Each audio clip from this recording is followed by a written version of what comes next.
one spot then, so that it doesn't...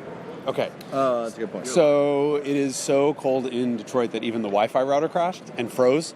We're back. But there was some question about why is there no STI wagon. And the one thing that we all need to keep in mind that we don't think of as enthusiasts is we want what we want. We want the wagon, we want the hatch. Subaru's a relatively small company, and they have to make a business model to make it work. They need the money to develop two different STIs or two different WRXs, one with a sedan body, one with the hatchback body.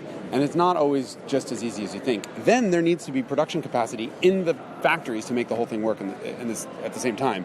And when you're growing the way Subaru is growing, well, they can't do that. Very capacity constrained, yes. I will continue to complain and moan that there's no wagon, but at the end of the day, there's actual economic reasons for it. Now, get rid of those economic reasons and make me what I want. But also, that our goal with this was to make it the best handling WRX and WRX STI we've ever had. And to do that, like we said, we put a lot more work into the chassis stiffening and suspension, torque vectoring, all this stuff we wanted to do. And so it does cost money. We think the payoff is there. You know this. Yes, you know it's there, but it's not a wagon. So you could have also spent 10 times that much money and given me the wagon that I wanted that handled the way I wanted it to. No, okay, I'm kidding. You never know. We may get there. But speaking of money, there's the WRX. This is a great package. This is the new performance package. It's new this year for WRX. And what this car does is it has a sunroof delete, because if you're going to use this car on a track or whatever you're going to do with it, you want the extra stiffness in the body shell. You want to get rid of that weight that's up high. So you get a sunroof delete, but you do get the Recaros as standard. You get same Recaros that are in the STI, Same Recaros in the STI. They're power for the driver. You also get these new 18-inch wheels, and you get new high-performance brake pads. These aren't new brakes, but the pads are. They're Jurid brake pads.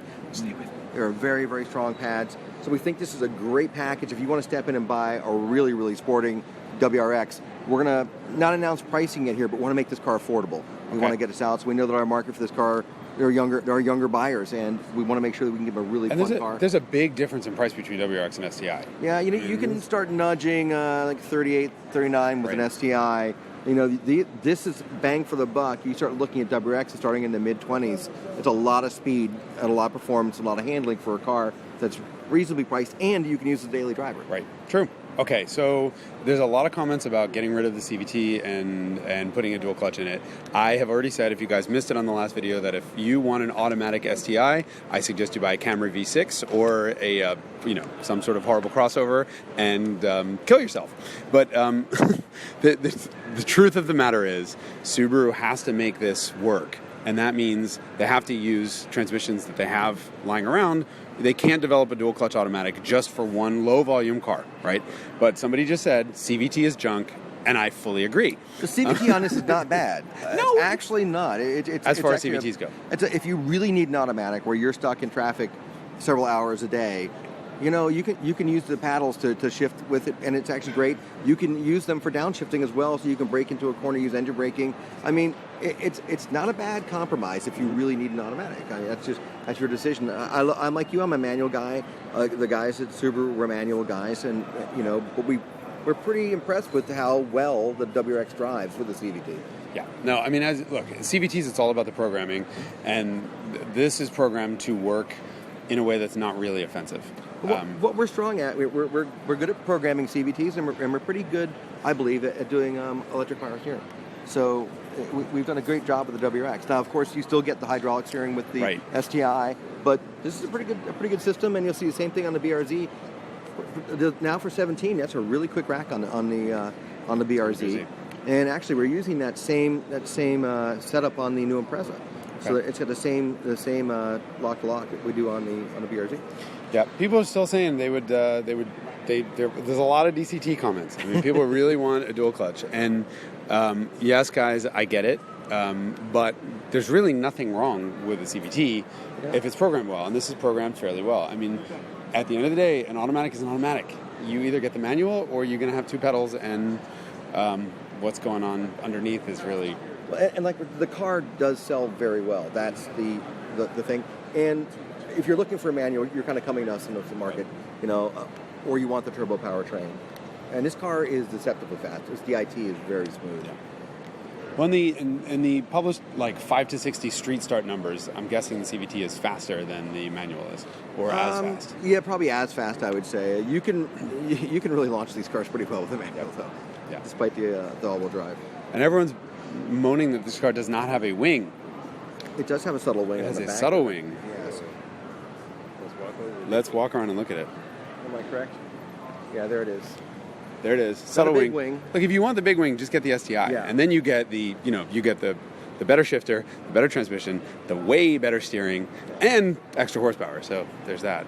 It is. And look, this car though always surprises me how fast it's drive. They're really fast. They really are. Dominic, like all PR people, hate me when I say bad things about cars, but the WRX is a good car. I like it a lot. If you buy one, just don't ever drive an STI because it's a perfect example of what makes a car. It's that last 10% of a car that really defines it, and the hydraulic steering and the better shifter on the STI and the better all-wheel drive system. Let's not forget. You know, I mean, I like cars that are hard to drive. You know, you see how my old cars are all very difficult to motor around in. I'm a performance enthusiast like you are. You know, but this is so smooth. It's a great car. You start relaxing in this car where you're fighting the STI a little bit more, but I think you also get the reward. Yeah, no, and you know, if you don't want to fight a car again, I mean, I said earlier, go buy some sort of miserable crossover. But I mean, I'm going to harp on that. These are cars that are made to be driven, and this is not supposed to be. It's not supposed to appeal to everyone. With Recaros in it, it's not going to fit everyone.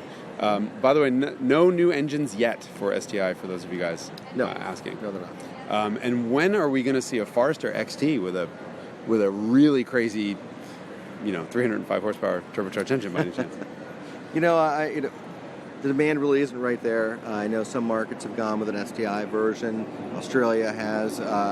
We haven't seen great demand for that yet. So, I know it's really? No. Come on. No one's really screaming for it. Sorry to say. I'm sorry to hear it. It is tunable though. I'm going to grab my bag out of here.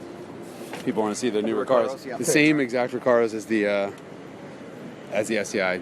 So did Recaro make the previous seats that were in STIs? No. So this is the first. They're not. It's not just that they're branded Recaro now. They're actually different seats than they were. And these are designed for the U.S. market, where we're a bit girthier, as we say. They're a little bit wider than what we find. E means fat. Yeah. Well, I have muscle hiding under that fat. So. Right. I have food hiding under the fat. So these are a bit more comfortable for daily driving. You'll enjoy them. Like I said, some of them would be literally a pain in the ass. Right. Or pain in the backside, pain in the kidneys. I want to mention another manufacturer that we used to compete with quite a bit. But listen, I will say the Fiesta ST, those seats are tough. I mean, I fit, it works, and then I'm like, after 5 minutes, I'm complaining, and it's not pretty. Okay, so we have, to sum up, we have a pretty substantial facelift for these two cars, because facelifts are typically just visual.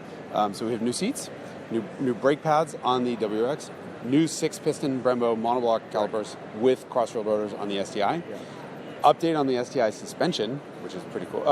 Sorry. DCCD. Well, hold on. Center differential. But then also an update on the synchros and the tranny, which I didn't know about. That's pretty cool. So no more 1 to 2 fast shift grind. And new front fascia. And what's with the LED swivelly headlights on that board over there? Yeah, and those are new for these cars as well. So they actually do move with the car once again. And the one other thing you can do when you do step up into the CVT, you can get eyesight on this car, which is unusual. So that's the driver assist program.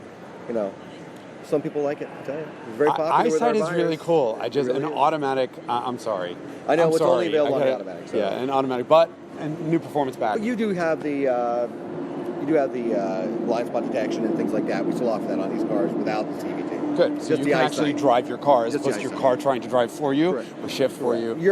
That's the kind of the mindset at Subaru is you're always in charge. Okay. So no matter what kind of an aid we put on, you can always override it. Okay. Cool. Yeah. Good. All right. Well, thank you. Nice. Yeah. Peace out. Enjoy. Thank you very much. Yeah.